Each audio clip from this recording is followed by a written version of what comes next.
speakers and stuff. Hayden, could you pass that clicker, mate? Can you see that battery pack on the wall there? There's a clicker. Sorry. I don't know. Is the camera on?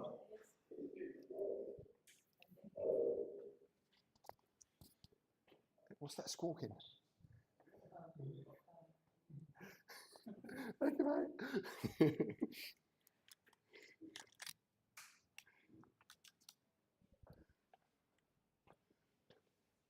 I love how well behaved everyone is. It's been like, just say it really quietly. It's this one. Woo! Can you hear me? This hasn't got a microphone. This hasn't got a microphone or a camera. Am I using your one? Yeah. Okay. Shall I check the stream?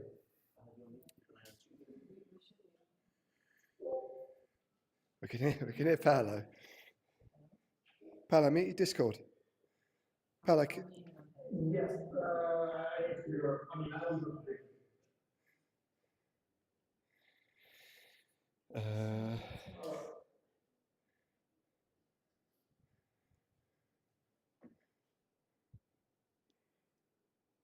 We don't use StreamYard anymore. So we've got OBS with YouTube and other bits sort of strapped together.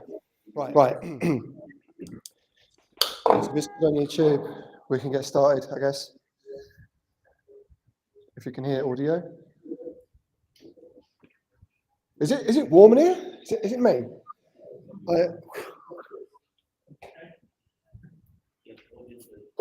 Right. Is that full screen? Yeah, I think this is good.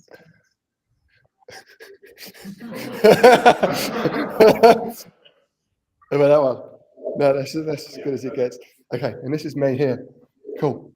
All right, everyone. So, Svelte London, June. We missed the month before June, which I can't remember what that month was. May. We missed May. We've got Codat, who have kindly offered to host us for June and maybe some more in the future. We've got a couple of talks lined up, which we're going to go into if my ticket works. But first of all, thank you to Codat for hosting us this evening. Codat are hiring, so there is a full stack, or I think it's staff engineer position. Lead full stack position. So if you're interested in that, then take a look at that barcode. And there's also a jobs page, which is this one here. Just going to hide this. So anyone that was interested got that link? Cool. I can go back. You can scan it if you need it. And obviously, you can talk to Zan or James afterwards if you're interested. If you're watching online, get in touch with any of us on the Discord about it. Moving on. Right. Housekeeping. Did everyone have fun getting in?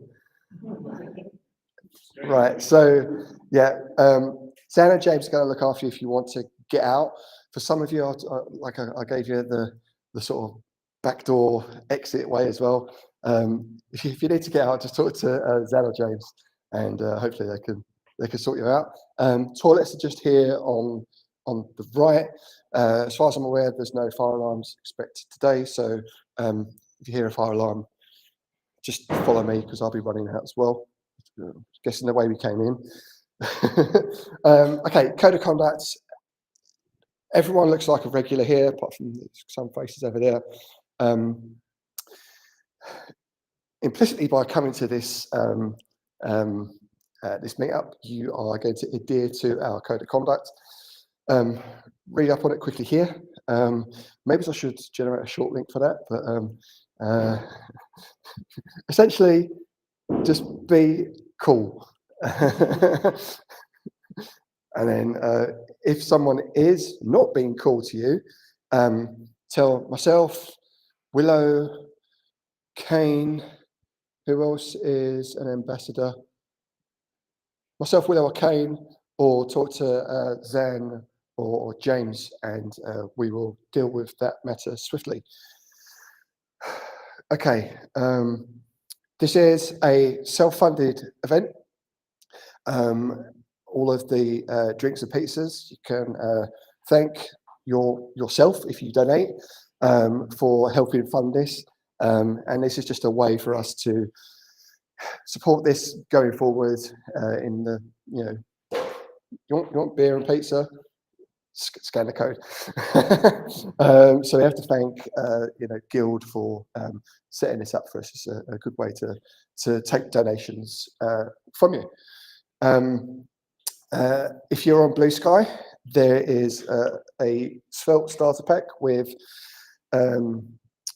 pretty much everyone in this room who's on Blue Sky, all of the Svelte core team, anyone who uses Svelte who we know about. Schedule. Paolo is going to talk about Svelte everywhere. James, you'll be interested in this talk. I know. So he's coming up next. Then after that, Willow and I are going to be talking about testing Svelte in the browser, which sounds a bit odd. It makes sense when we get to the talk. And then we might have a little lightning talk by Scott Phillips, who told me at the last minute, so there's not a slide for it.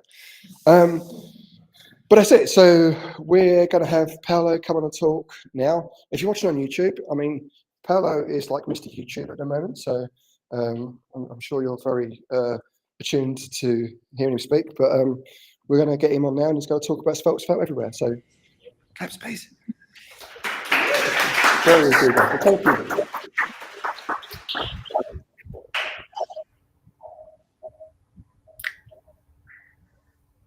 All right.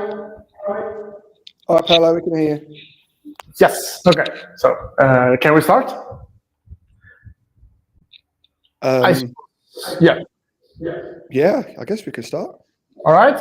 Ready? You've been waiting for so long. I'm sorry to wind you up. Please. Yeah, no, it's fine. All right. So, well, welcome everyone to my talk. It's called Svelte Everywhere. Before we begin, a small presentation is due. Who am I? I am Paolo Ricciuti. I come from Campobasso, Italy. You can find me on Blue Sky as paolo.ricciuti.me or on GitHub as Paolo Ricciuti. I'm a Svelte ambassador and I'm a Svelte maintainer. And I work as a senior software engineer at Meetup, which is super cool because I get to work with Svelte, but also to teach Svelte, both at conference and meetups, just like this one, but also in my day-to-day job, because we do what's called the team augmentation, which means that basically we join your team, we help you hire, we teach you best practice, we help you with forming your team and stuff like that. We even recently launched the Svelte subscription, which basically means that if you don't have budget for a full-blown project, you basically get access to our expertise in our Slack, and you can ask us questions, and you also get 2 hours a week for make us do whatever you want, like review a PR or write a code, write a PR, or make a big decisions, and that's for basically a monthly fee. We also do a bunch of workshops, and by the way, you can scan this QR code if you're interested, because there will be we will do basically a week of workshop next July, from the 21st to the 24th.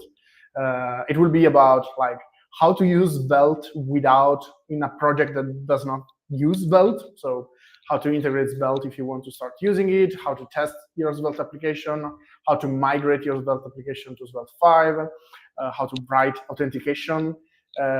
And just for you, there's actually this London 25 code that I got to get 25% off. So instead of 200-ish, it's like 150-ish. So if you're interested, please scan the QR code and check it out. Now, there is another QR code. I promise this is the last one. If you want to participate in like a demo at the end of this talk, please scan this QR code, and it will bring you to a guide to install Links Explorer. And this way, there's actually another QR code in the end, but this way you might participate in the demo. Now, let's switch to the actual presentation. And obviously, in this presentation, I'm going to talk about Svelte. If, I don't know, like you got lost and somehow ended up in a Svelte meetup and you don't know about what Svelte is, Svelte, like this is the homepage of the Svelte website. And like the interesting bit is this, is the description. It's obviously attractively teen, graceful, and stylish. And it's an UI framework that uses a compiler to let you write breathtakingly concise components that do minimal work in the browser using languages you already know, HTML, CSS, and JavaScript. It's a love letter to web development. And you can actually see it because obviously this is a typical Svelte component. It has a script tag where you can like define variables, reactive variables with state. You can define functions, import stuff. And everything that you declare here is also available in the template, where you can also modify them with a slick count ++, like it's just a normal JavaScript variable. And you can also style it, and like every style is scoped, so you don't have to deal with classes and stuff like that. You can just literally like style a button, and it will only apply to this component. So I mean, like looking at this, it's no like mistake, it's no surprise that Svelte is consistently the most interesting framework out there. So like this is from the JavaScript JS survey. And as you can see, like from the moment Svelte was into the JavaScript survey, it was the most interesting framework, which means that like if you heard, you probably want to learn about it. And so like you want to use it. Developers want to use Svelte. However, if you take a look at the usage, it's still the fourth biggest framework. So it's not like Svelte is not used anywhere. It's actually used by pretty big companies like Apple and IKEA and Ashley Furnitures, and like I think even Spotify uses it. So like there's a big usage, but it's still the fourth big framework. So it's probably like, given this like separation, it's true that most developers actually like are screaming to use Svelte in their day-to-day job, and they can't because maybe they are stuck with a React Hub, or when the real problem is that when you are starting a greenfield project and you propose Svelte, project manager are sneaky little guys, and so like very often, even with our clients, it happens that like the first thing that they ask is like, can I actually build an app with Svelte? Now, granted that like you don't always need apps, like a web app is more than enough very often. There are actually ways to build applications with Svelte. For example, you could build a PWA. PWA is Progressive Web App, and it's something that I'm super excited about. Like, it's not gaining too much traction, to be fair, but I am very excited about it. Whenever I need something, some app for myself, I generally build a PWA. This is basically a protocol that I think Chrome started, and basically what it does is that if you define a manifest and some sort of icons, and you have a service worker to make the app work offline, when you go to the website, Chrome will pop up something and say, hey, do you want to install this website? And if you are on Android, it will literally go through the web APK, so that you will literally get an APK, an app in your phone. And this basically like will unlock you to be able to like literally have an icon in your phone that you can click, and it will open in a standalone browser. So it's very close to an app. And also the JavaScript nowadays is very powerful. So you can do a lot of stuff with JavaScript, like vibrate your phone or access the Bluetooth or like obviously access the camera. So it's actually pretty powerful. Another option could be capacitor by Ionic, and this basically allow you to build a static web app, and then through capacitor you will create an app that has a web view, and capacitor will serve your static app and show your static app inside the web view. And obviously, capacitor will also provide some like bridge between the native app, your app, your static app, and the native application, the native platform. Something similar to this is Tauri. It's a bit newer. It's written in Rust, so it's faster. And in general, like it produces smaller apps in general, but it works on the same principle. Like they will serve your application and display it in a web view using the native web view. Like that's the selling point of Tauri, that they use the native web view. There is also native script, which is pretty cool.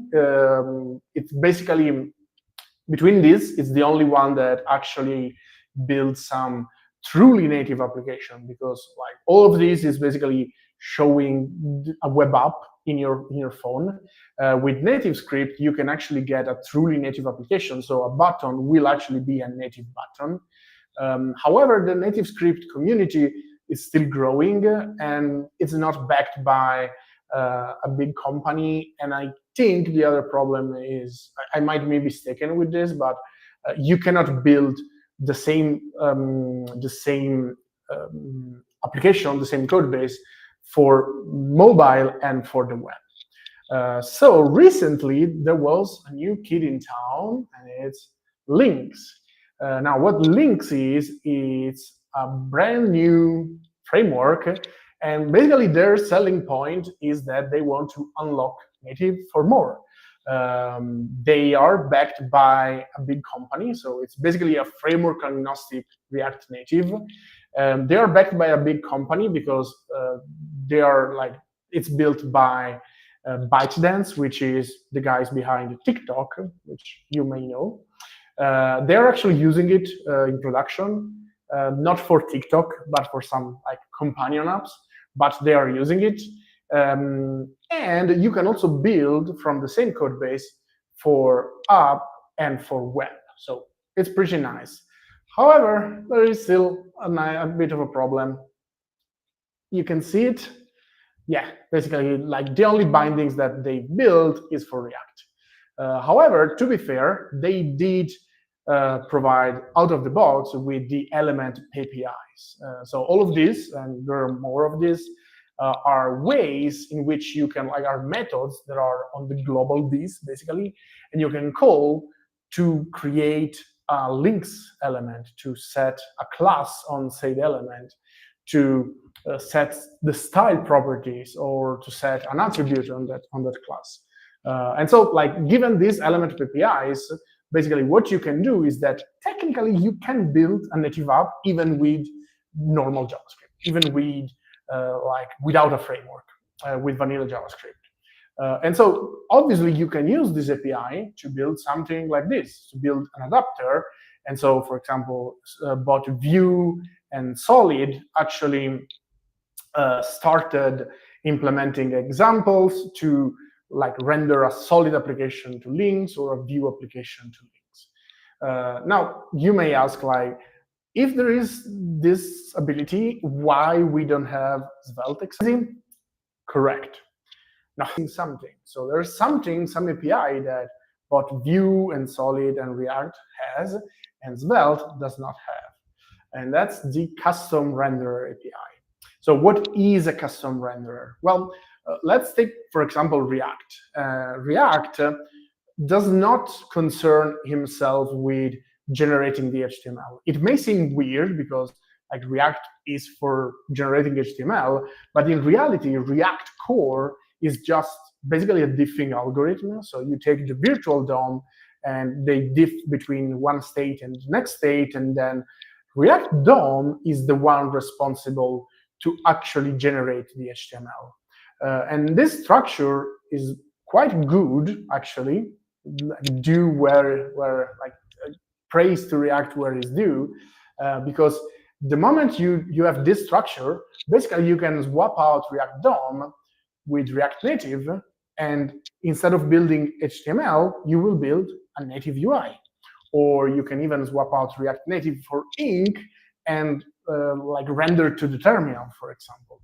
So there are a bunch of React renderers, and so when we at Main Matter, we love to give back to the ecosystem that we build on. So we use a lot of Svelte, and so we had a moment when we said, okay, what do we want to do to give back to the ecosystem? And Links was like it did come up like a bit of time ago, and I said, you know what? I think if we want to contribute back to the Svelte ecosystem, we can build a custom renderer in Svelte. And so we said, okay, it's settled. Main Matter actually sponsored my work on it. So for the past couple of months, I've been working on the Svelte custom renderer API. Now, let's start to explore how we approached this task. So the first problem that we had to face is this. So let's take, for example, this very simple Svelte component. It's a simple H1 with an ID, and Svelte is also inside. Now, if you take a look at the generated code, which is this, you can see that we have this var root is equal from HTML, and then basically it's the whole component in string form. And what we do is basically like we create this function, and then we call this function, and then variable naming might suggest to something to you, but basically this is it's basically generating the H1 that then we can append to the anchor. So when you create this up component, every time you mount this up component, we generate a new H1 via the string, and then we append to the anchor of that component. Now, how does this work? Paolo? Yes. I'm so sorry. Could you bump up the font size by like Oh yeah, absolutely. 2? Thank you.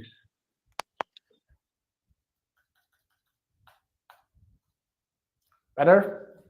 I hope so. So that's great. Thank you. Yeah, but how does this work?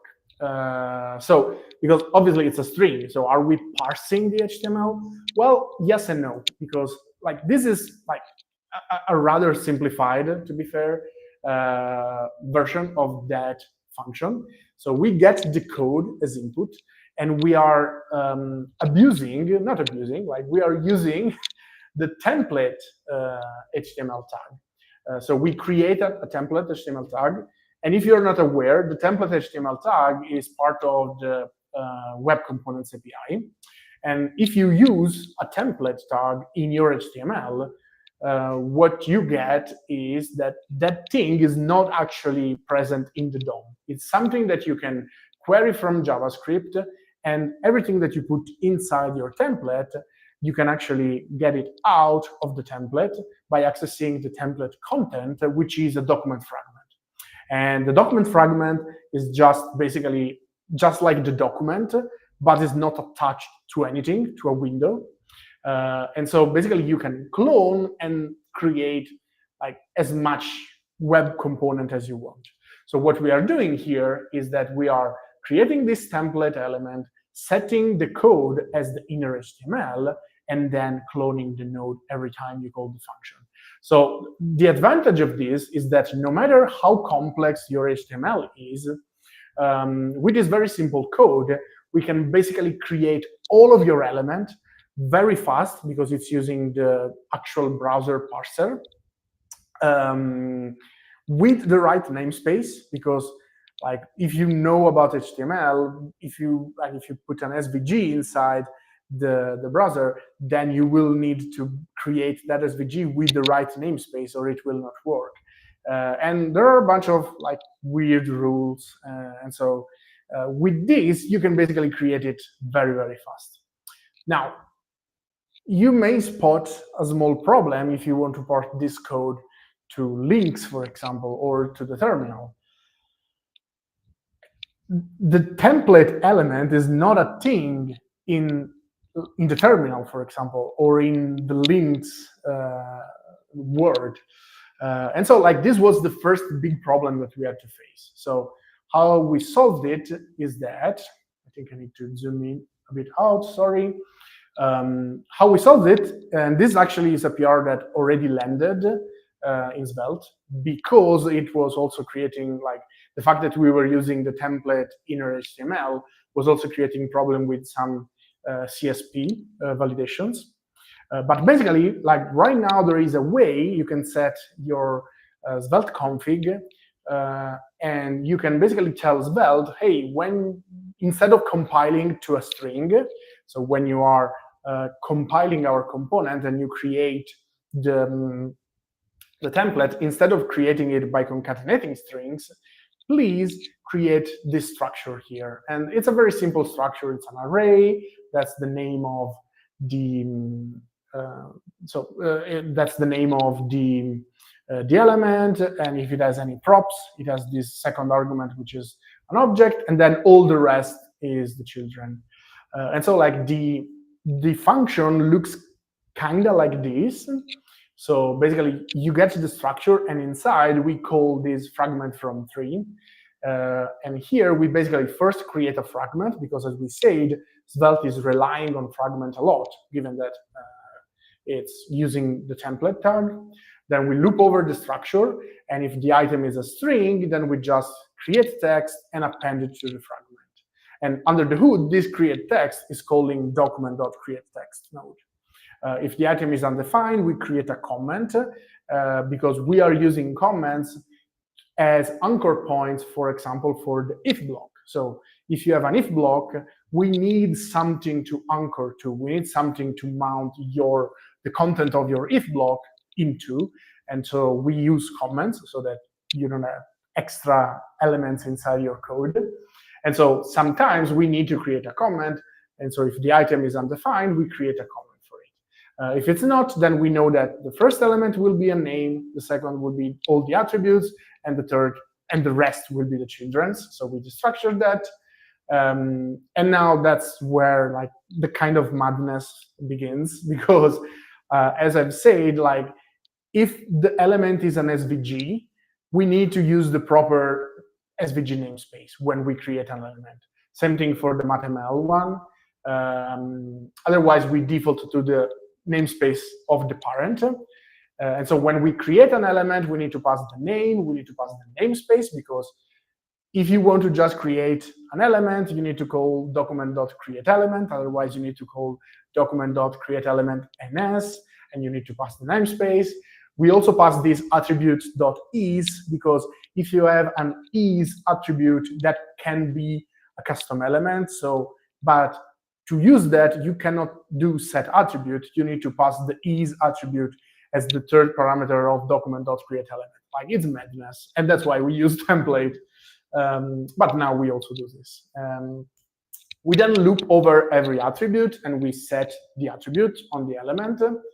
And then if children.length is greater than 0, so if it has any children, we just need to check if the tag name is template or not, because if it's template, we need to push into the content. Otherwise, we need to push to the element, another weird quirk.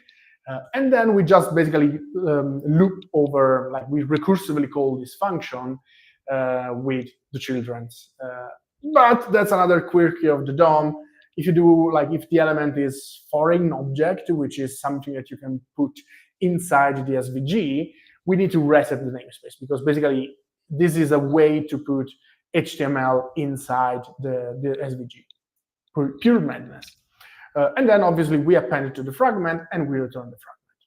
Now, once we sorted this, we need to figure out what the API of the custom renderer was. And so this is heavily inspired by how Solid and Vue does this kind of stuff. But it's specific to Svelte.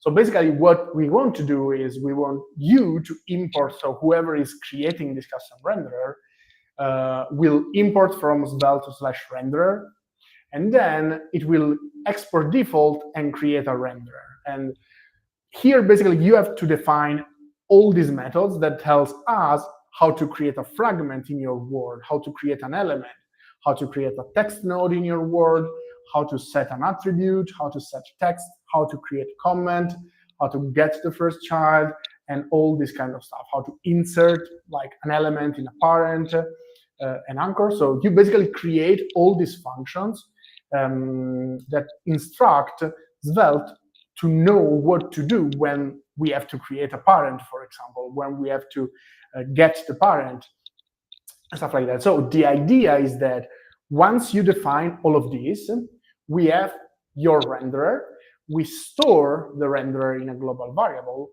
and then we have this function, which is called push renderer, that just store the renderer that you pass into the renderer function while saving the old renderer, and then it resets back to the old renderer. And once we have something like this, what we can do is that if we have this create fragment function, instead of doing document.createRenderer function, create document fragment, if there is a renderer, we do renderer.createFragment. And so we call the function that you define to create the fragment.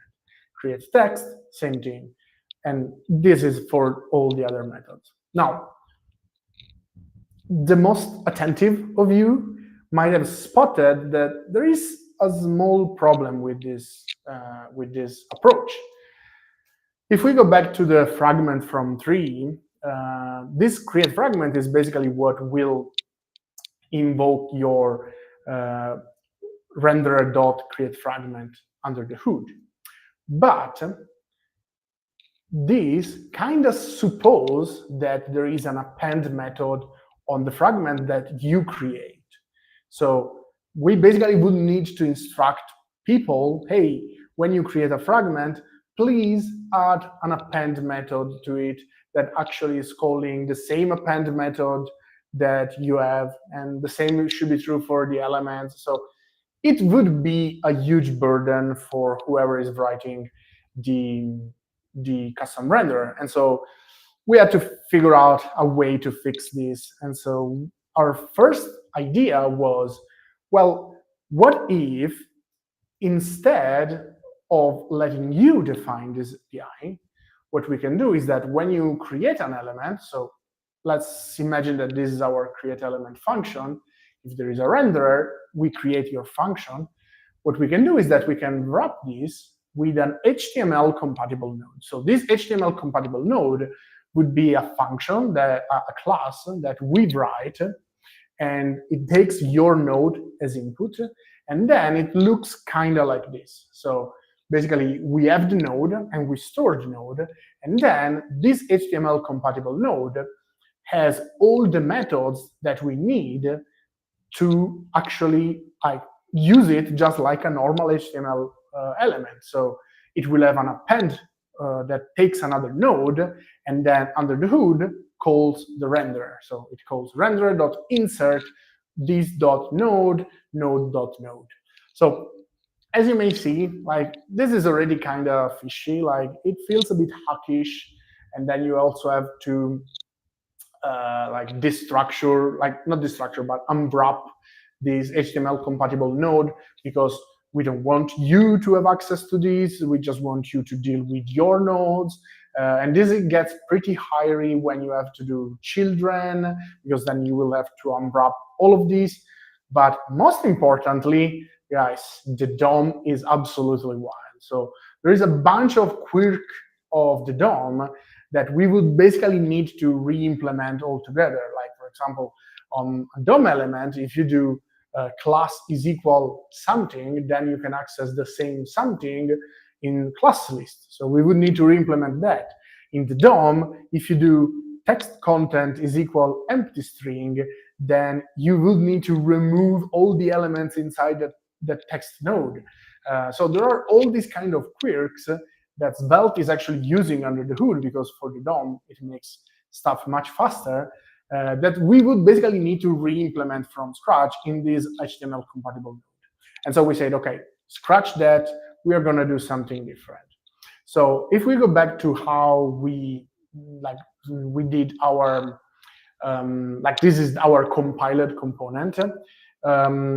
What we ended up doing, most likely because it's not yet complete, but what we ended up doing is something like this.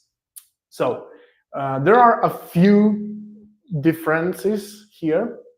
And I think the most important one is this. So if you go back here, you can see that this is all the API that Svelte is using. So it's importing $ as star as $ from Svelte internal client. So this is all the API. So when you append something, when you call the if block, when you call the each block, all of these come from this Svelte internal client, which is basically the Svelte runtime. What we did is, instead of importing from Svelte internal client, now we are importing from Svelte internal custom. So what we basically most likely will do is we will implement a brand new runtime, which is much simpler because we don't have to care about hydration, for example, because hydration doesn't make sense in a terminal, for example, because there is no server-side rendering.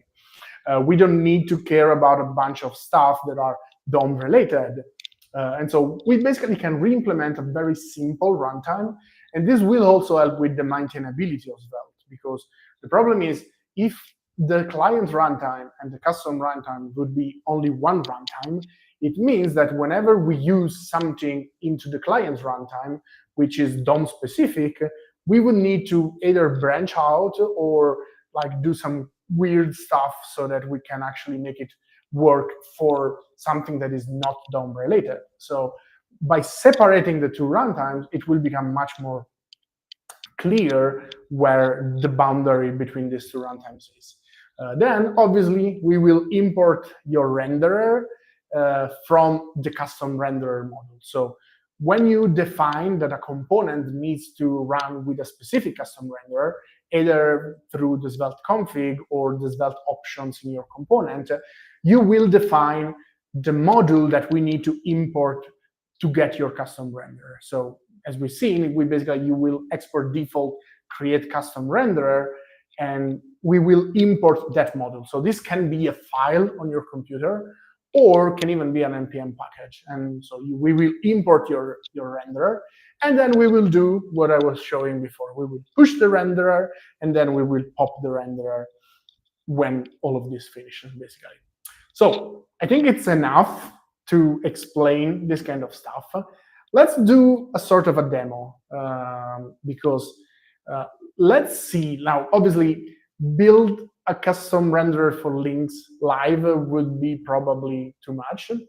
But what we can do is we can build something that looks like this, that allow you to render this Svelte component into the terminal. So a terminal custom renderer is not super difficult, and we can try. So let's say that we want to render this component. So a custom renderer actually gets to decide which tags are available in that word. So in this case, I want to build a custom renderer that has the text element and the inline text element.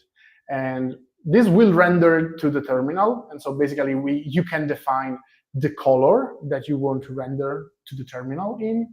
And so if you write text, it's basically just like a div, and it will go to the next line. If you do inline text, it will color the text, but it will stay inline. So this is more like a span.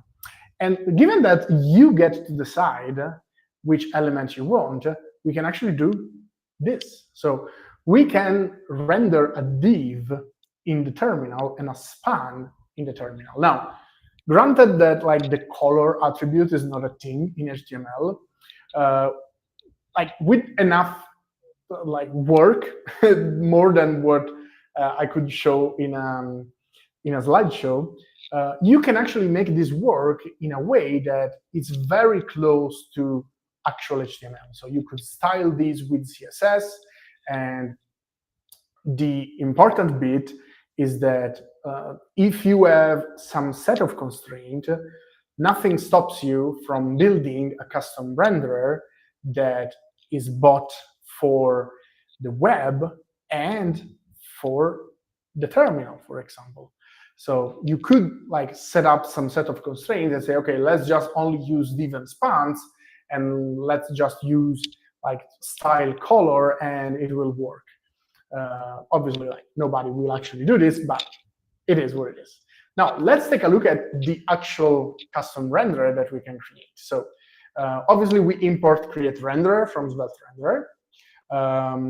Then, I don't know if you are familiar with ANSI escape code, but basically, if you, in a terminal, if you console log this thing here, this will basically be a sort of command for the terminal. So what you can do is that you can console log this, and then if you console log 2j after this will basically clear the terminal screen. So this is what Beat, for example, is doing. If you see when you reload the dev server, you're not seeing the logs one after the other. You only see the logs on the same line. So this is what Beat is doing under the hood. So it's clearing all the screen of the terminal, and then if you print these again and you do 0, 0, this thing, I can't speak English, 0h, this will move the cursor to the top left. So this is also something that you can do in the terminal, like you can literally move the cursor wherever you want.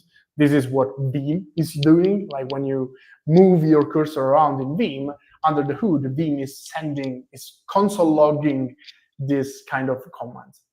And you can also set a color. So if you do this weird thing and you set 31M, everything that you print after will be in red.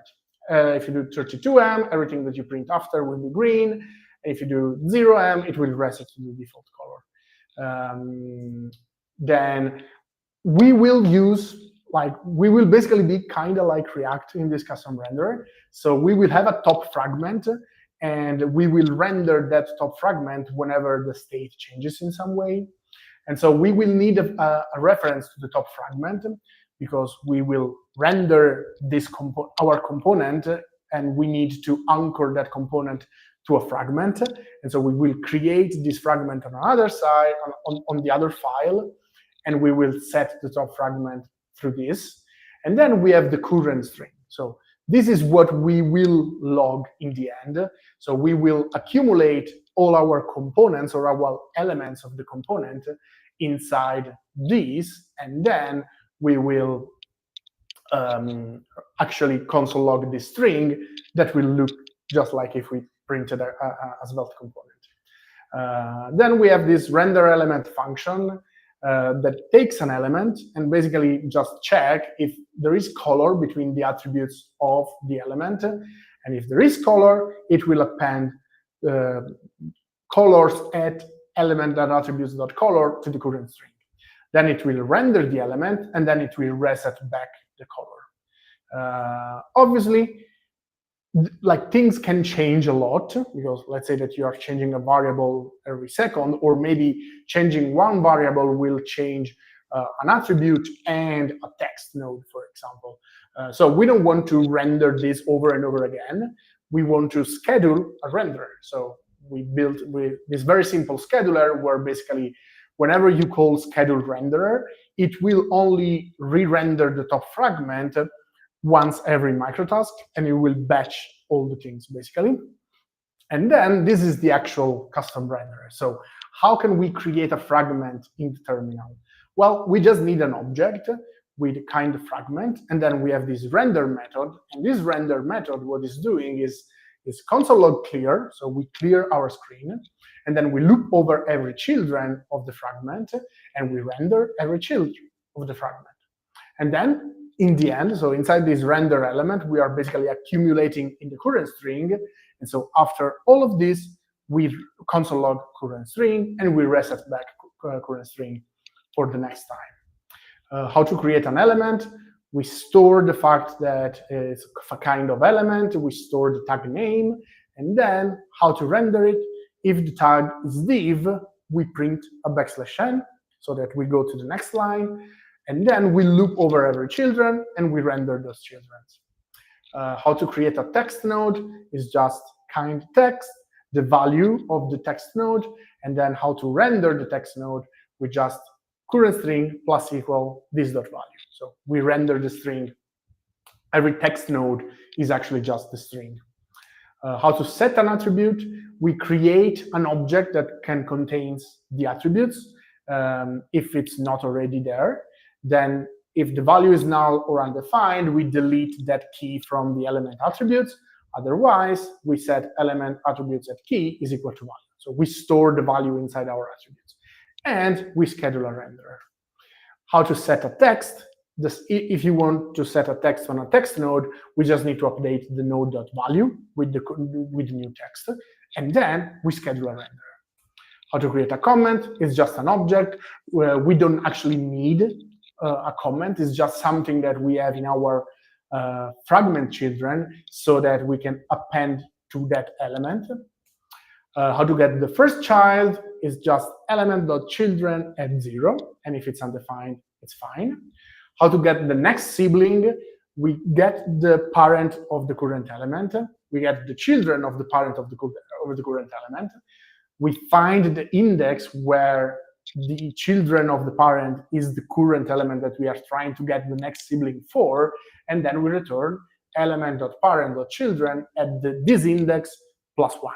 So if we don't find anything, it will just return the first element, and if we don't find, if we will find an index. If it's the last one, it will just return undefined, and it's fine because that's how the DOM works too.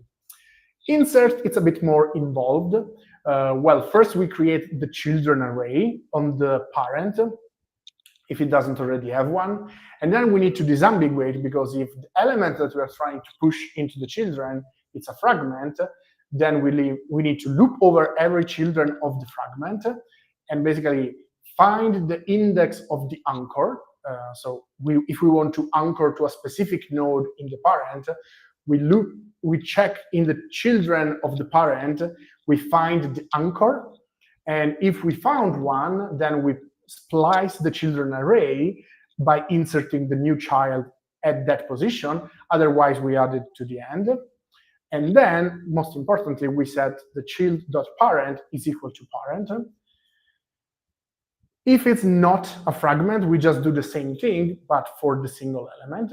And in the end, we schedule a renderer because we are adding a new children. If we want to remove a node, we check if the node exists, we get the parent. If the parent exists, we just filter the children of the parent, and we schedule a renderer. And how to get a parent, we just do element.parent. So that's it. It's 145 lines of code. We went through it in like 2 minutes.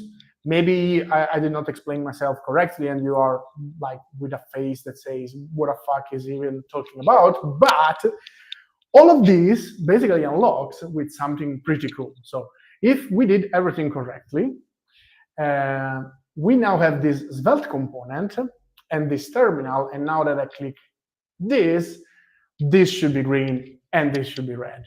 But the nice thing is that now we can actually use all Svelte features. So let's say that I do script, and let's say that I do, I don't know, let count is equal $state 0.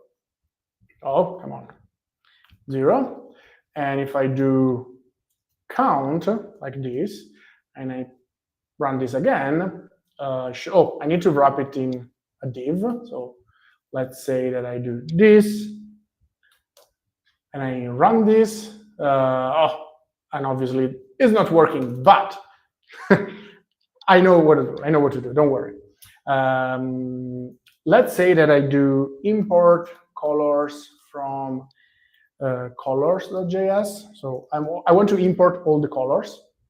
And then what I want to do is I want to say const color is equal derived colors at count. So now, if I did everything correctly, I can technically say, okay, this div has a color like this, and this should be color like this. Now, obviously, we want this to change. In the terminal, we don't have a button, for example, but we can do $effect, and inside our effect, we want to do const timeout is equal set interval. So we want to set the interval, and every interval we want to do count plus plus. Actually, count is equal, let's do this. So we want to do it every second, and what we want to do is count is equal to count plus 1, but we want to constrain it to percent colors dot length, so that it will loop around colors dot length. So if we do this, basically this will this should show up correctly. So it will loop over every color that we have. So if I do this, it should be red, and you can see that now, like, we have reactivity inside our terminal. Thank you. And obviously, like, we can also do much more. Like, for example, let's say that I do if count percent 2 is equal to 0. We want to show a div with like count is, and then a span with color which is equal to green, for example, and odd. So it's even, actually.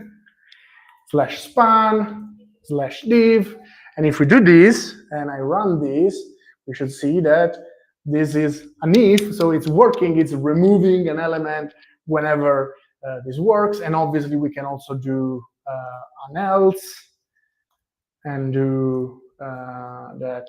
We can say that count is red and it's odd, and if we do this, now we are switching between count is even and count is odd, and we get a bunch of reactivity and stuff like that. So it works. Now, obviously, like, in the terminal, personally, I am like very happy about being able to write a Svelte component into a terminal, but there's something even more interesting, because I've actually already built a POC of a Svelte plus links. So you can see here, it's a screen, or it's my screen, and I built a very basic Svelte plus links to do up. And that's where, like, the last QR code comes. You can actually scan this QR code. So if you before downloaded the Links Explorer, in Links Explorer, there is like a URL that you can, like, and there is a QR code that you can scan. And if you scan this QR code with Links Explorer, you will actually get this very app on your phone, and you can play around with it. So that's pretty cool. So, like, you may ask, can I actually ship links to production with Svelte? Well, not so fast, because there is still a bit to do. We need to finish the runtime. We need to define the create renderer APIs for good. We need to make sure it's flexible for all use cases. We need to obviously add a bunch of tests. We need to get feedback from the community. We need to conquer the world. We need to do a big refactor of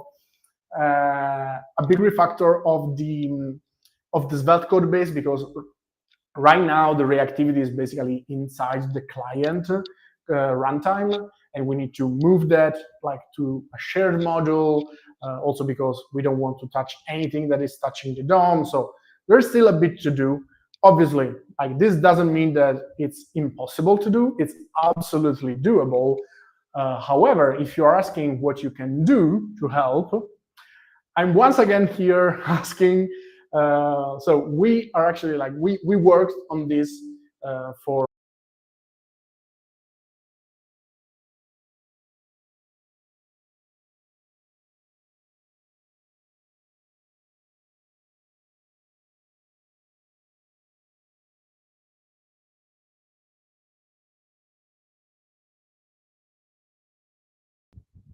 Can you hear me?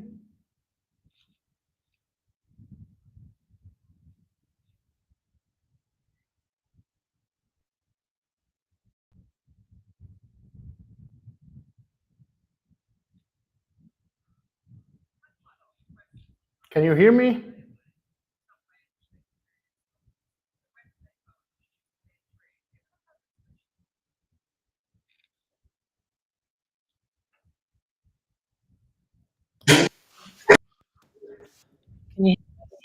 Can you hear me?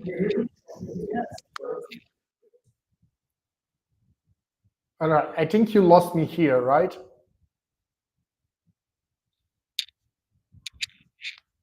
Yeah, I think so. Okay, so Let me just check let's YouTube roll 1 back. second. And then this one.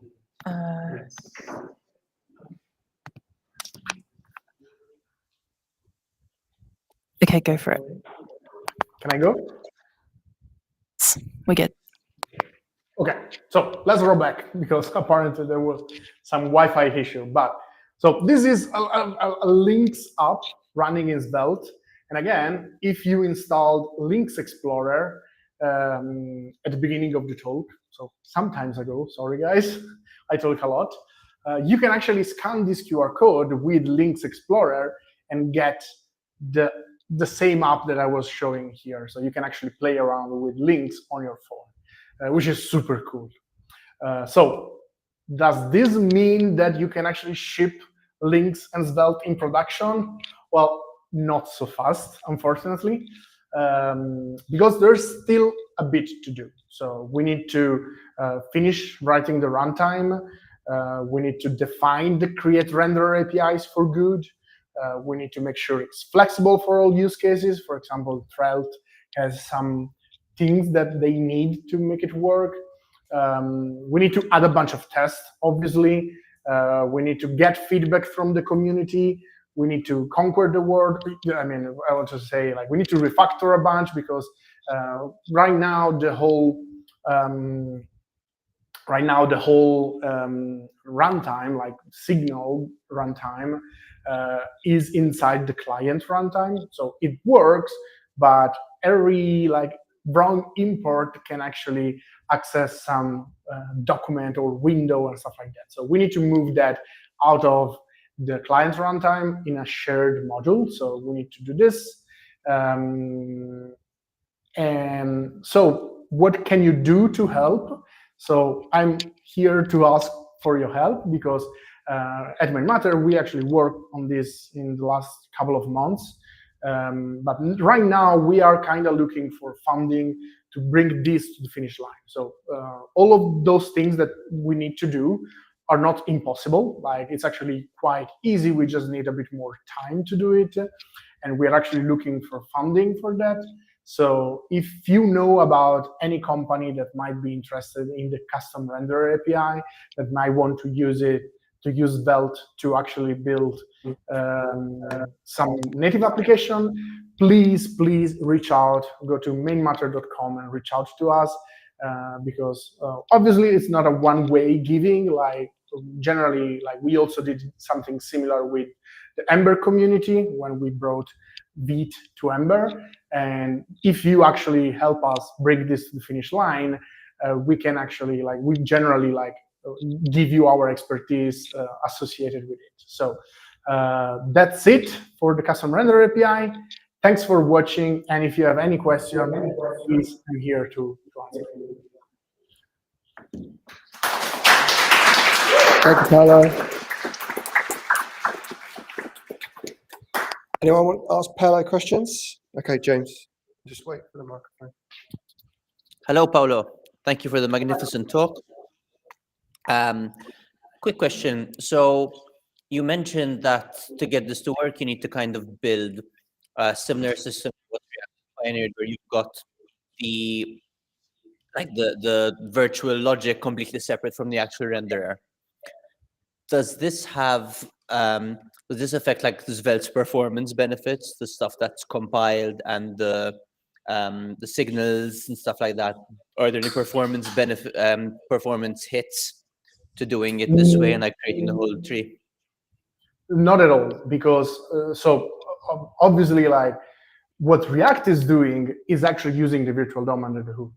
The way Svelte works does not change. So the only thing that changes is what Svelte do to create an element. So instead of creating a document.create element, with this implementation, Svelte will do renderer.create element. So obviously, like you can create a custom renderer that just wait 1,000 milliseconds, and that will make every object creation slow. But after the object creation, the reactivity system is just JavaScript, and it's as fast as for the DOM than for whatever other runtime you're working on. Cool, thank you. Anyone for anyone? Maurice.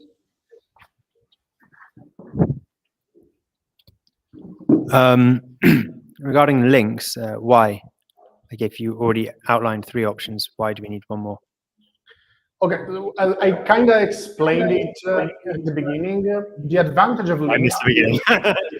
Sorry?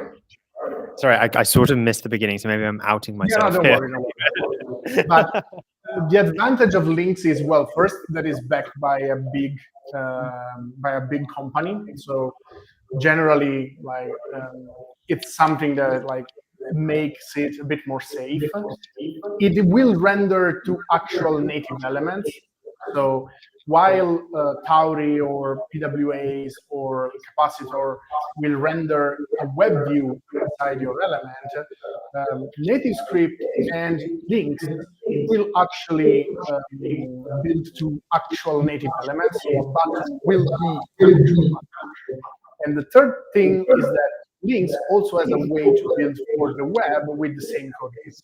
So once you have a links renderer, for example, you could technically get the same code base and build it for the web, so that you can put it on www.mycoolthing.com, and the same code base can also be used to build an app that you can put on the Play Store and on iOS. Oh, sorry, actually, I did catch that bit. And if I can just ask a follow-up about that, how much of a difference is it really when something is native versus WebView? Because lots of big apps, like I think Notion was in WebView until like last year or something. I agree. So in general, I don't think like there is. I don't think like the difference. I mean, there is a difference, a performance difference. And that's especially true for animations, for example. So if you use a web animation inside a web view, it feels a bit junkier than an actual animation, like native animation. The other advantage of using elements is that you can actually get like the same look and feel of the native platform. So that's something that app developers really strive for. So when you are building an application, and that's why, for example, a lot of people are going crazy about the glass morphism of Apple, because a lot of people that are building applications for Apple, they want their application to feel like native into the iPhone, because people tend to prefer native app to web app, for example, for some reason. And so, like, one of the advantages of building a truly native application is that you actually get the Android button and the Android calendar, the iOS calendar, which is like better for the users.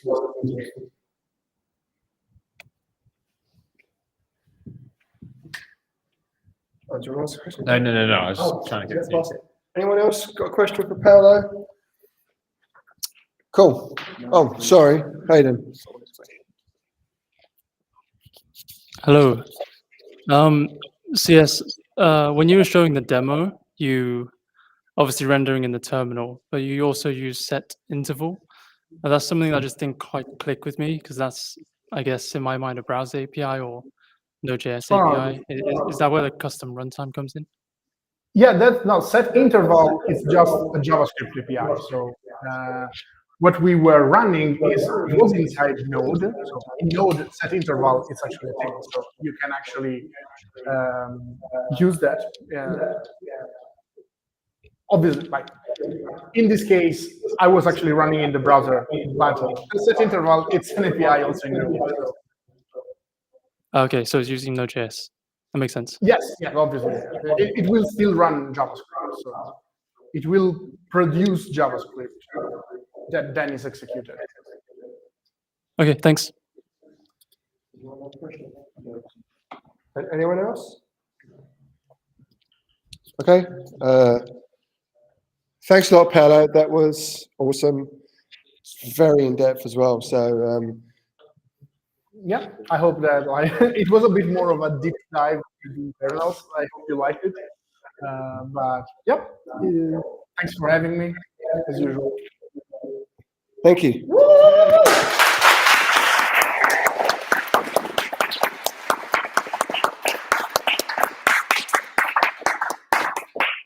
All right.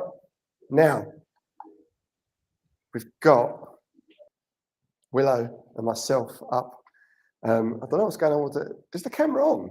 It's like, all right, whatever. Oh, I can't make it like go small. So yeah, fine.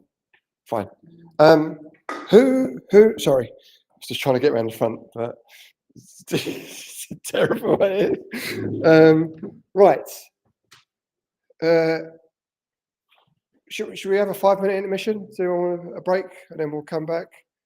Yeah, I can see everyone just scrambling to get pizza and food. So feel free. I can fill the time.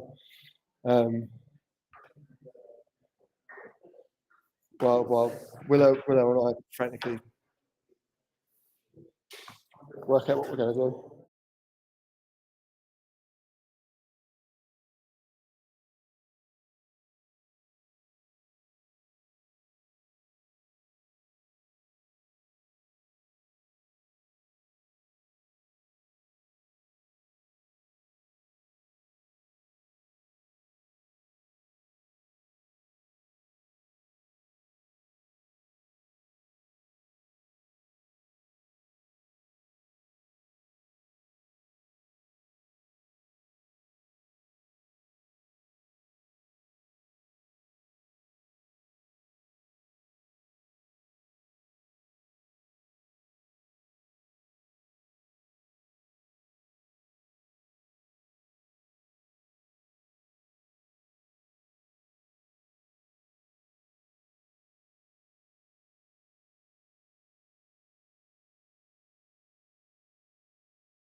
So Willow and I are going to talk about testing your Svelte app in an actual browser. So, and doesn't make much sense. So let's just start with who tests what? Who has Svelte apps in production? Who works on them daily? Okay, and out of those 6 people, how many of you test your apps? Okay, there's more people putting their hands up than there was initially. Okay, so that's good. And I'm presuming you'll use the Svelte testing library. What do you use? Use Cypress. Nice. Okay, so the default would be the Svelte testing library. Good shout. I haven't actually used Cypress with Svelte, so this might be interesting to you though. Did anyone see Dominic's talk at Svelte Summit? Dominic G. Talk called Testing 1, 2, 3, 4. And this talk was the catalyst for our team switching up how we do our testing. Not everything. So we currently have everything okay? We currently have like we've got four Svelte apps, two like main ones, and there's a combined 6,000 tests across those 2 apps, and they are mainly in Node. So anything which is on the API gets tested, thoroughly with Vitest. The thing is, testing with all right. That's probably what you're coming like that for. Testing with the Svelte testing library was a bit hit and miss sometimes. But this talk from Dominic G. Sorry, this is the whole slide. This is just Dominic's logo. Here's the Dom note. But from that talk in Barcelona in May, both Willow and I started pushing for more client-side testing. As I was saying before, a lot of our tests were in just Node. So this push for using Vitest browser Svelte was to start doing a lot more component testing for where the user actually is, rather than just on the API side. That talk spurred these two sites here. So sveltetest.dev was essentially what I have been putting together for the last 5 weeks or so now, which is just patterns for our team to use. So one-handed typing, yay. And the status hasn't updated. Great. So this is very much so aided by AI. Actually, building this whole site was just vibe coded over the weekend. But the documentation, right? So essentially, what I've done this for is so we could have a cursor rules file for our team, which I believe is down here. So this is all the patterns I could come up with to test in the client, and it just got condensed. So all that site there is condensed down into this rules file here, which is a couple hundred lines, 200 lines, I think, with all of the do's and don'ts for your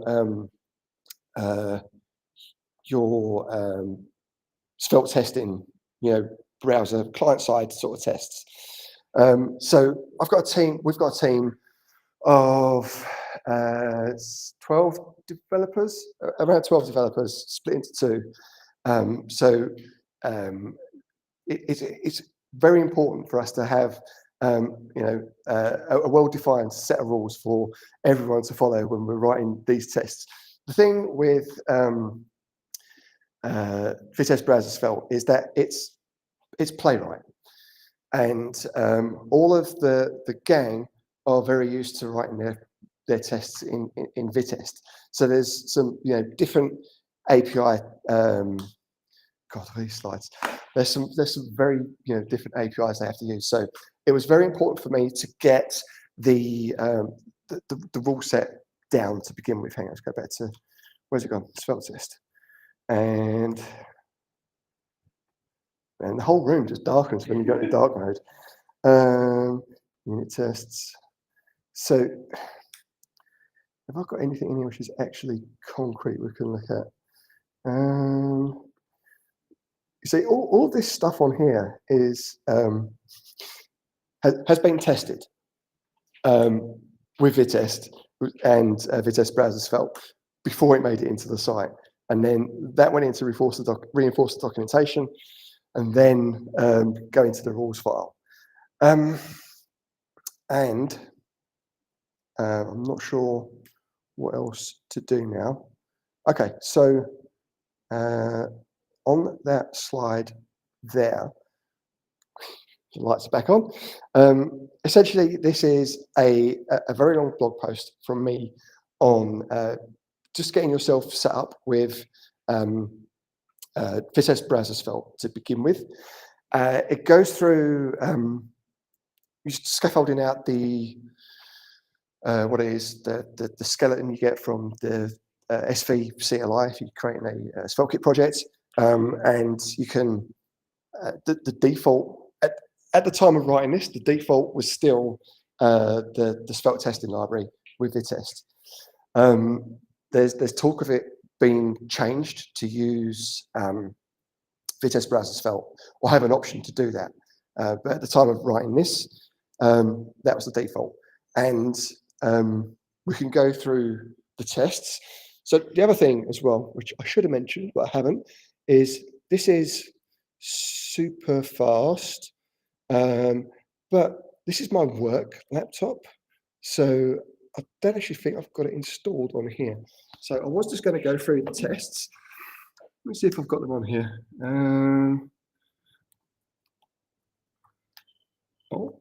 Oh, here it is. Okay, let's see if it's up to date. It's not. Okay, cool. Let's just wait for PNPM to install stuff. The Wi-Fi is quite fast here, so this is fine. Can everyone see that? Okay. Yeah. Good. Right. Do you want to walk through converting the skeleton over to use Vitesse Browser Svelte, or should we just look at the tests in here? And what was it you wanted to talk about? The actual testing bit. Who would like to see a demo of us trying to live code the conversion of like the SvelteKit starter app and then making everything work beautifully from the blog post, i.e. copy and pasting? Or what was this? This is Svelte test. This is the actual thing. Or the Svelte test thing, like the demo repo we've already set up. Which one has This one, because this is just PNPM run dev.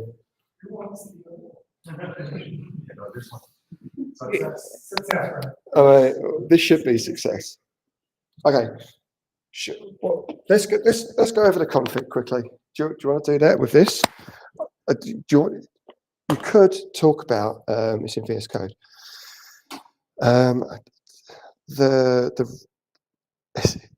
Is it going to open it? Okay, cool. I usually have this on like a 37-inch monitor, so this is probably going to look terrible. Do you want to talk about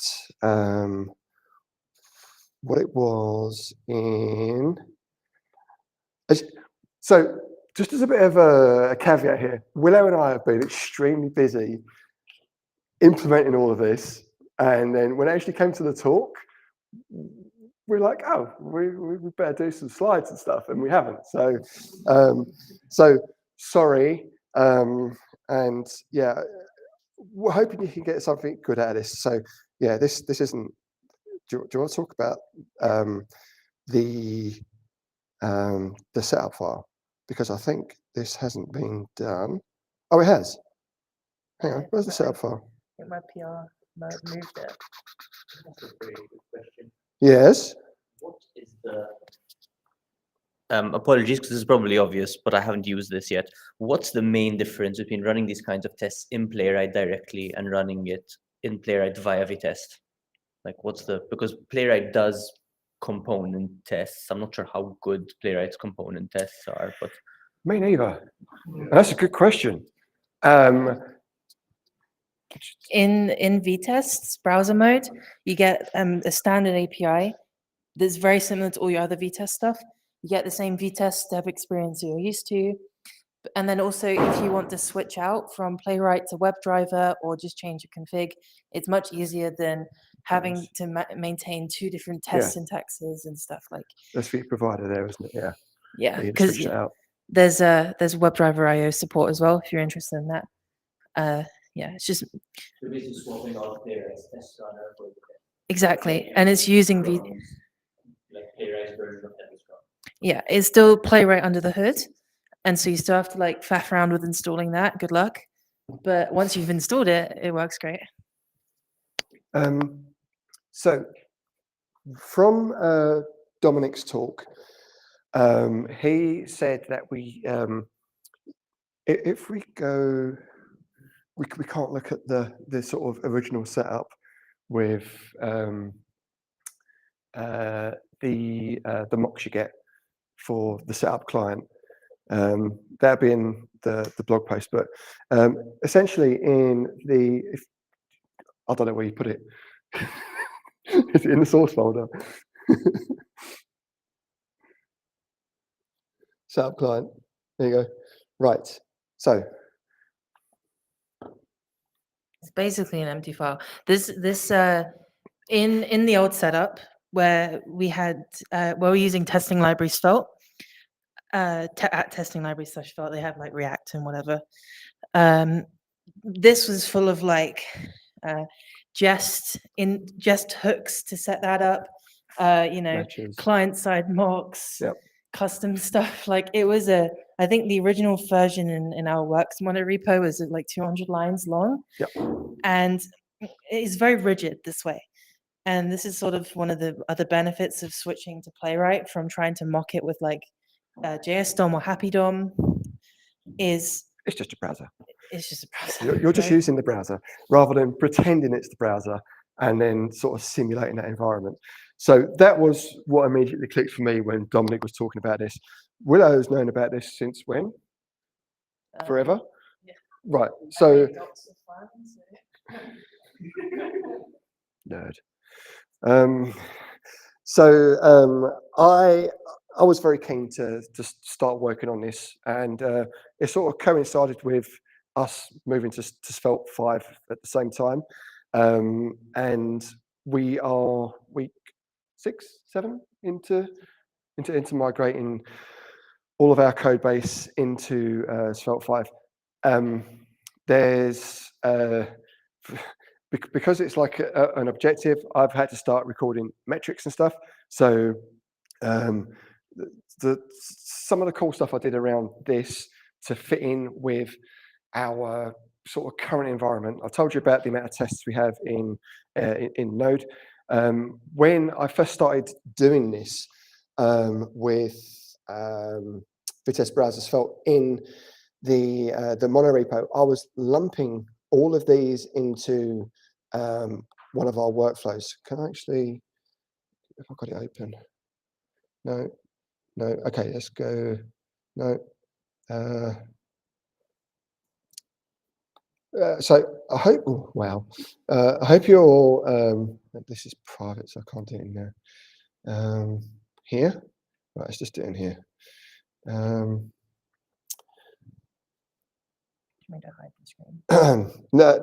this is fine.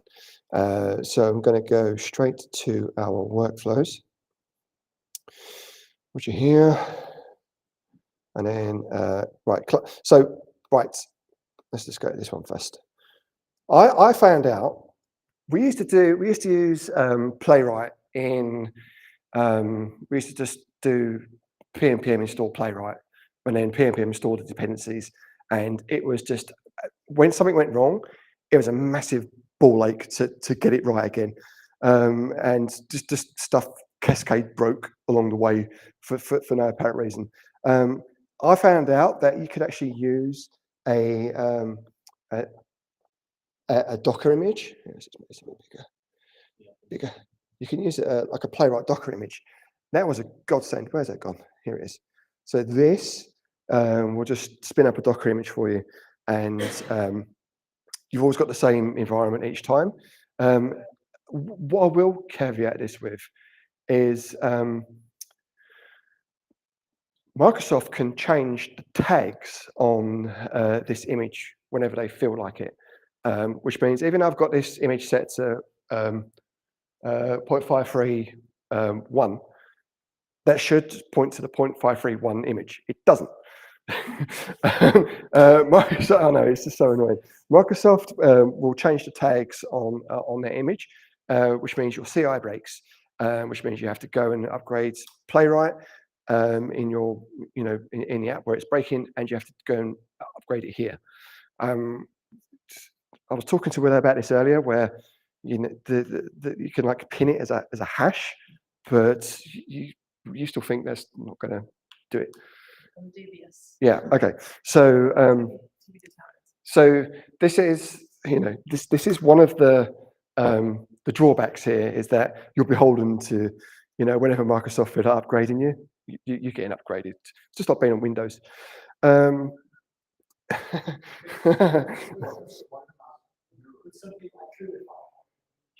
No.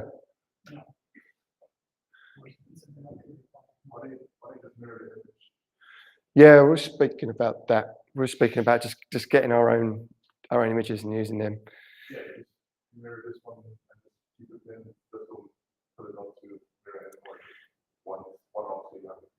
Yeah, yeah.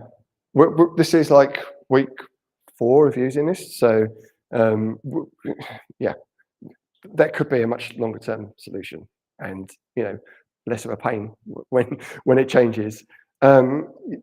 You might also notice as well that this is its own workflow, just for the client-side tests. I've sort of intentionally isolated these. Like I said, they were in the same workflow together, but then things started to break, and then it's like, well, you're the last person to change this. Why is it breaking? So I, moved this over to its own workflow, primarily so I could get my own metrics from it. But then this sort of brings up its own issue with, how do I run 2 separate workflows? And that is in not in here. Got to drill down into our apps, which is here, and then agent assist, and then where's the package.json, which I can never find. Right, how do I close that sidebar? Right, so I've got two PNPM scripts. So I'm sort of recording the client-side tests separate to our server stuff. Could I scroll across here? Right, okay. So this is just going to run the server and the SSR stuff, and it's going to be a coverage report. Because the top level thresholds for this are quite high, 80%, about 80%. The client-side tests we're writing are nowhere near that at the moment. So this is why I've had to come in to this Svelte one, and I've had to put in my own coverage thresholds. Are they ever? Where are they? Oh boy, this goes on for a bit, doesn't it? Here we go. Right, so I'll just have to put in my sort of custom ones here. So when this runs, it shouldn't fail. And I've been recording these as well in a CLI, which is it? Just don't worry about all the windows I've got open. Let's see. Yeah.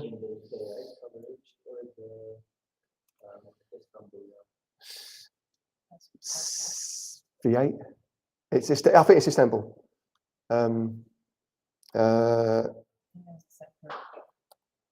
Metrics. Right. So is this going to work? Right. Okay. Cool. Oh. Thanks to AI, I was able to bang out this this little CLI tool where I could. These are our 4 main apps. These are the 2 which we're focusing on a lot at the moment. These 2 here, not so much. So that's why I'm not sort of tracking the coverage. Really odd that the coverage is exactly the same for both of them. I'm going to say that's a copy paste fail from me rather than an actual inconsistency there. Because this at the moment, I'm doing this manually, which I can go through on assist. All right. Sorry. Are you all right? I just don't know. Okay. Yeah, I'm no, I can't do it on here because I'm on branch, which I shouldn't be. Yeah, let's not do it on here. Let's just look at the tests in Vitest. Where's the terminal file? Right, it's here. It's Svelte. Right. What I should have gone through, side that stuff on the side, is the Vitest the Vite workspaces you can get, which I should have sort of covered. You get it's projects now. It was workspaces. This is now projects. So from here, we're able to define where we want to test, or sorry, what we want to test. So you can see this is the Vitest browser, which we sort of, spoke to James about, where we're using Playwright for the provider. You can see that I can pick out any of the environments I want from there. I've just been using Chromium. I don't know if I've tried Firefox. Maybe I have. And then we've also got our Node SSR tests as well.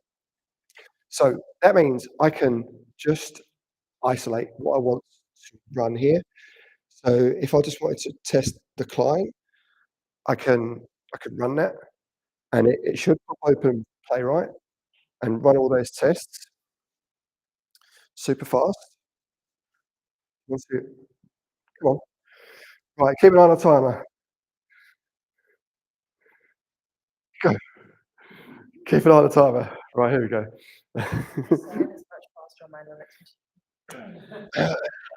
This is Linux. No, you're using This is Linux. This is Linux. Right. I don't think we've got time for talk now, Scott. Sorry. No, I'm joking. Right. This is taking a lot longer than I thought it would take. pretty much for me. And this is a UI thing. Like click into the test, grow your coverage, you like the result. One of the differences of Vitest browser Svelte than testing library Svelte is it Vitest browser Svelte clears the thing it clears it before. Yeah. So then you can view the result of the test in this thing to see actually what happened. And that's incredibly helpful for debugging. We have some tests, for example, that like click forms and mess around. And when I was migrating those, without that, it would have been significantly longer to figure out my mistakes. Shall I fix the test? Right.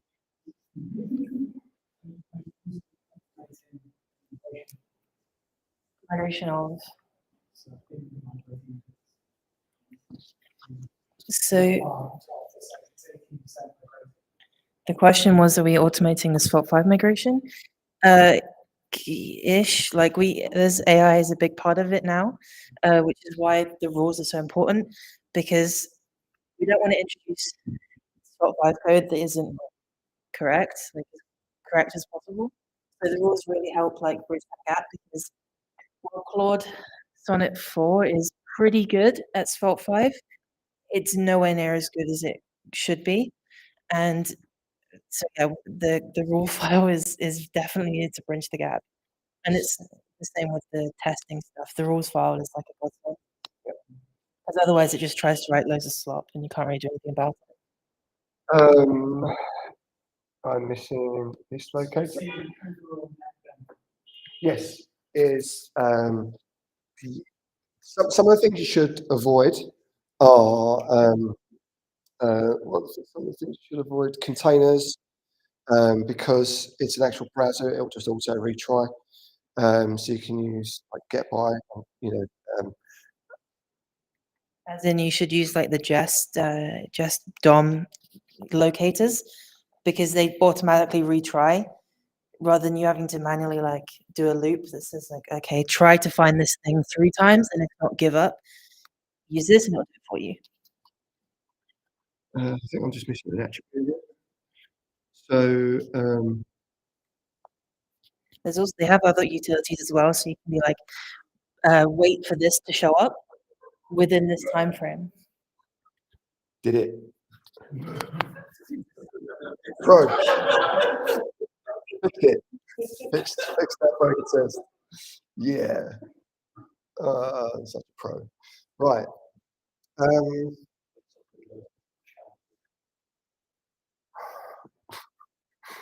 What else should we cover?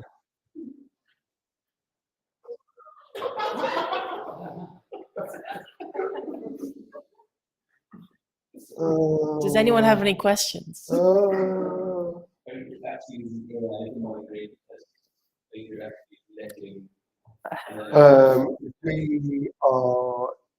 AI to write the tests. We're not migrating tests. Well, Yeah. I burned through most of my Z credits trying to get it to migrate tests, because it got in this loop of trying to do something and then failing miserably for about like, I don't know, 5 minutes, and I didn't notice. And then I ended up spending like 20 minutes onboarding myself to my code again to fix the issues. So sometimes, yes, sometimes no. I've also had AI just be like, this isn't a thing you can mock anymore in Svelte 5 or VTest browser Svelte, and it'd be patently wrong. And yeah, so maybe some tests you can, and some tests you won't have to migrate yourself.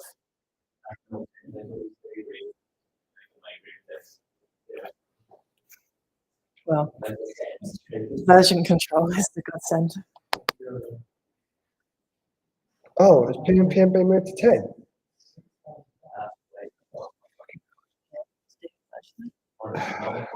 Yeah, I can't show you anything because everything's broken now. So I'm going to caveat that Svelte test wasn't working locally because I don't think I've got the end file for it, which just has some environment variables. But I think what we should do is let Willow show you on her machine instead. Is that a good idea?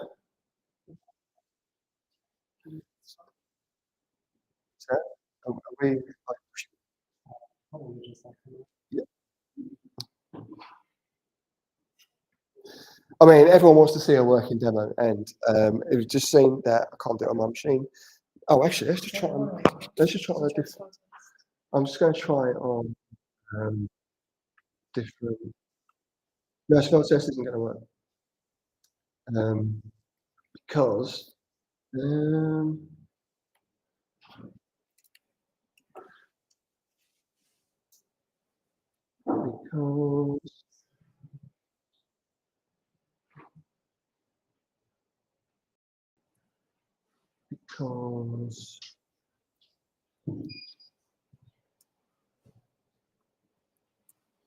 oh my god, I've got a mistake change.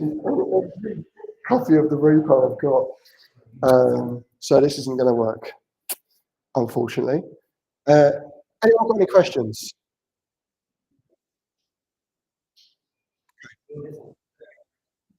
Pardon? Yes. So it's all written up in this post here. Let's take a look at it. It's quite in depth, but I would also just say check out sveltetest.dev, where all of the patterns we're using at the moment are sort of documented in there.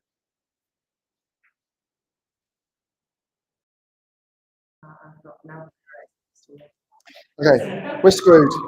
That's it. Let's just wrap it.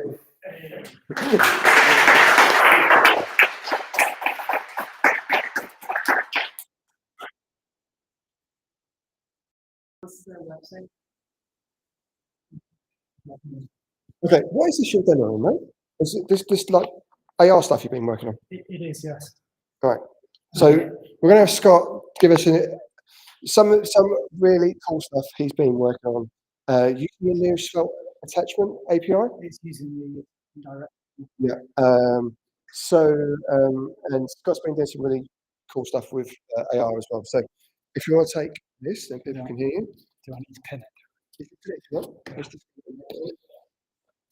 See what happens then. Do you want- Can everybody hear me? Am I projecting or is it coming through the speakers? I can't tell now. No, it's for the stream. Okay, all right.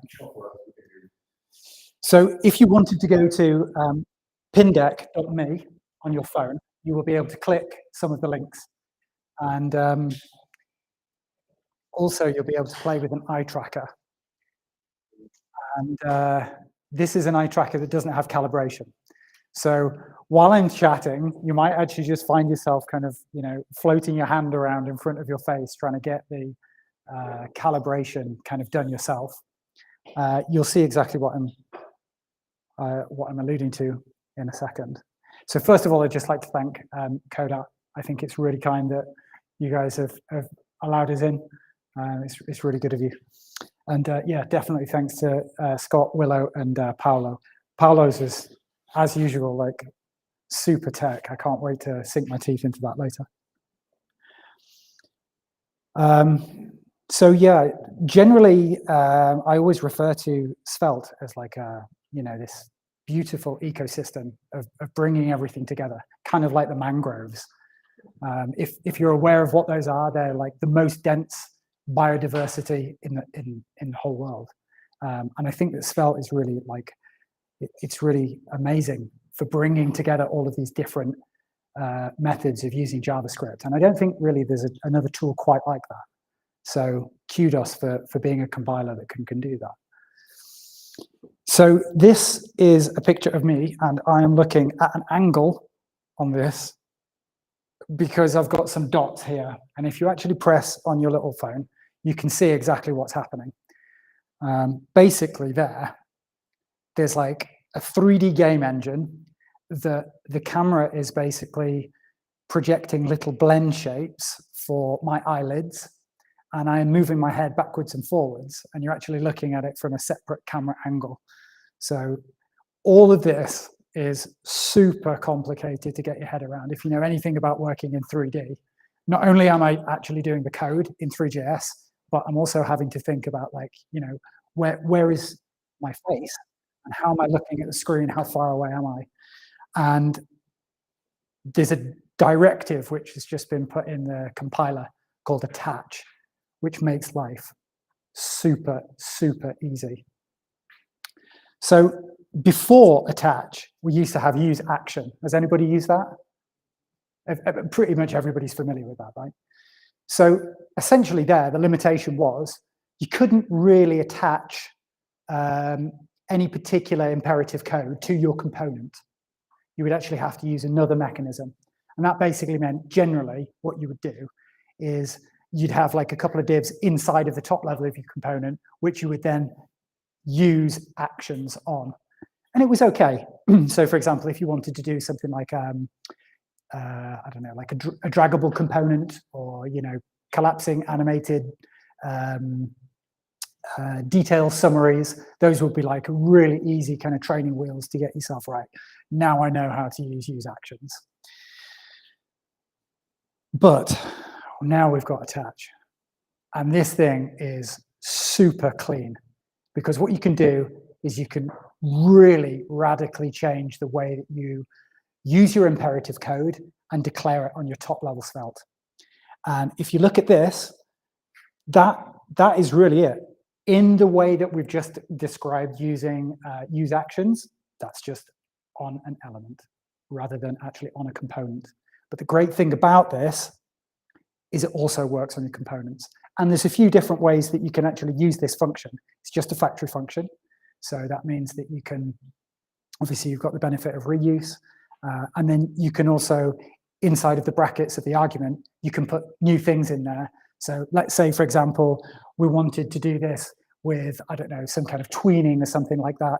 Then we can just open up our brackets and then we can just inject the tweening, and it will just work as you would expect. So a little bit more complicated. I'm sorry that this text is very small. Obviously, if you've got your laptop in front of you, you can just look at Pindeck. So what we're looking at here is, this is my game engine, main.js. And right down here, basically it says canvas, attach, initialization. And that's it. I've got a 3D engine now, and that's it. That's all I had to do. If you've ever set up a canvas before, you'll know that generally there's like a bunch of headache that you've got to go to. And at some point, you've actually got to inject that into the canvas, or you've got to have it prepare a canvas itself. And you've got to do like a whole bunch of hoop jumping. And now you don't. You declare your canvas, and this is on the top level app file, or plus page.svelte if you're in SvelteKit. And if you look underneath here, then this is the controls. So that's how I flipped to the camera before on the video.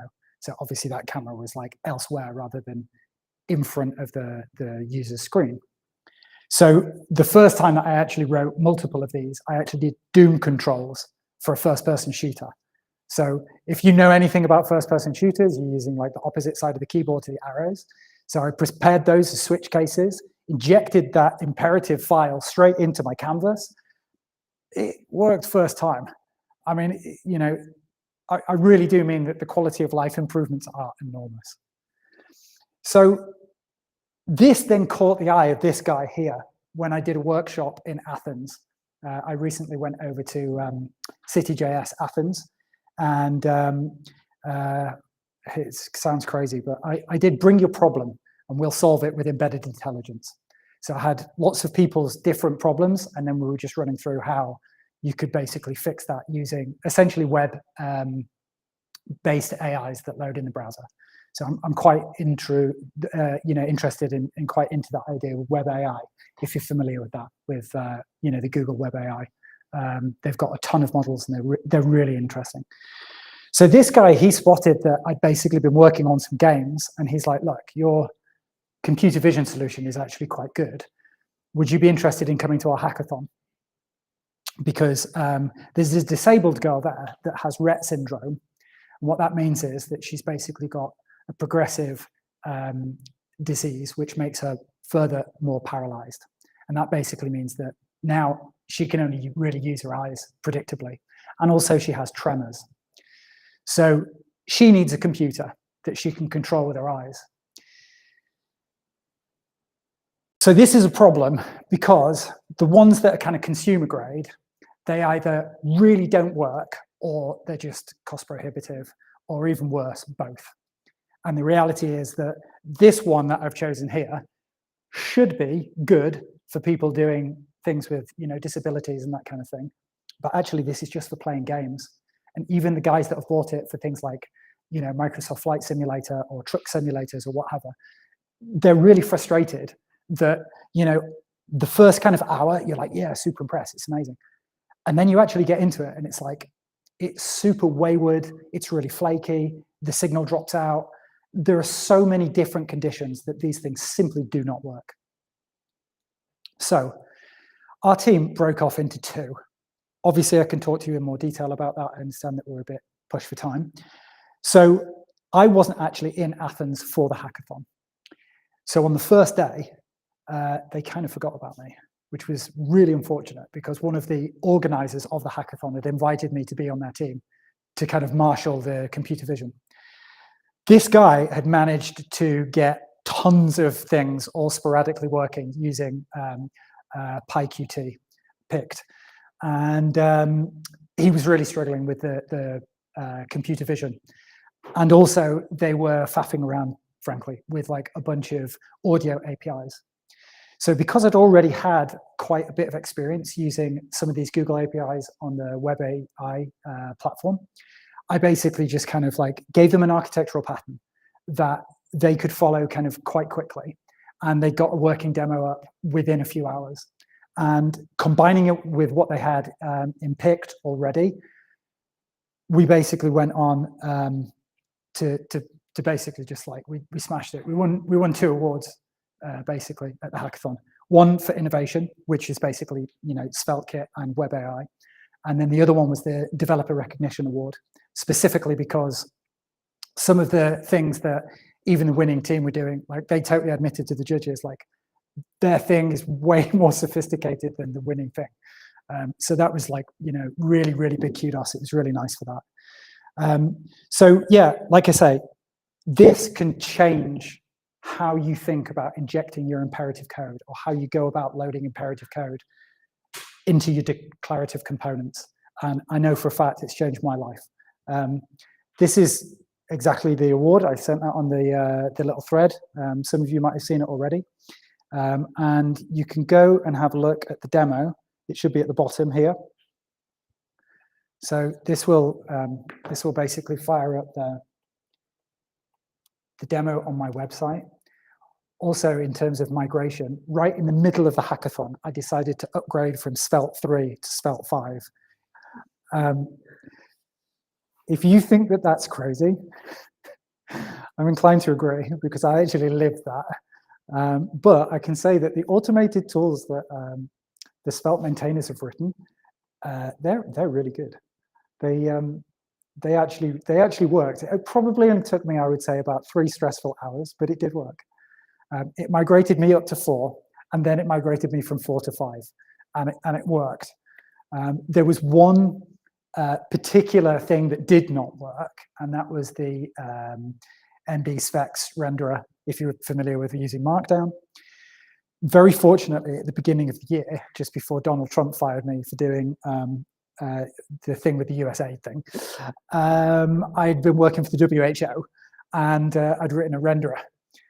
So I literally copied the file from one of my old repos. It was a Svelte 5 repo into my new Svelte 5 repo that I'd basically done like the 2 migrations from 3 to 4, from 4 to 5. And without doing anything else apart from just overwriting my renderer.js, all my Markdown came back online. And I pushed it within 1 diff and basically migrated from version 3 to version 5 on my whole website. So I can say that like Svelte is winning in many ways at this point. So one thing that, obviously we're going to call it a day, but one thing that might be worth mentioning, there's a big difference between what you can do in the DOM with Svelte reactivity and what you can do with non-DOMs. These are not people who aren't paying their tax. That's things like your canvas, or things like SVG or what have you. And it turns out that there's just 1 character difference in making this work. If you put the dollar in front of state and then you have your declaration, the DOM obviously is able to render, and the compiler is aware of this, and it does all of those fancy things and signals and amazing. And if you do that with the canvas, it actually throws a really strange error on the actual compiler, and it says depth exceeded errors. And I think what that's actually doing is it's basically trying to use your getters and setters inside of every single frame, which you don't want. If you take away the dollar when you're working with non-DOMs, you can basically set up your context in exactly the same way. as you can when you're doing just regular state. So if you wanted to look at those things in more detail, and I can show you the difference between DOMs and non-DOMs and using flat hierarchical context, I'm more than happy to talk about that. And again, thank you very much to Codat, and I'm done. Thank you.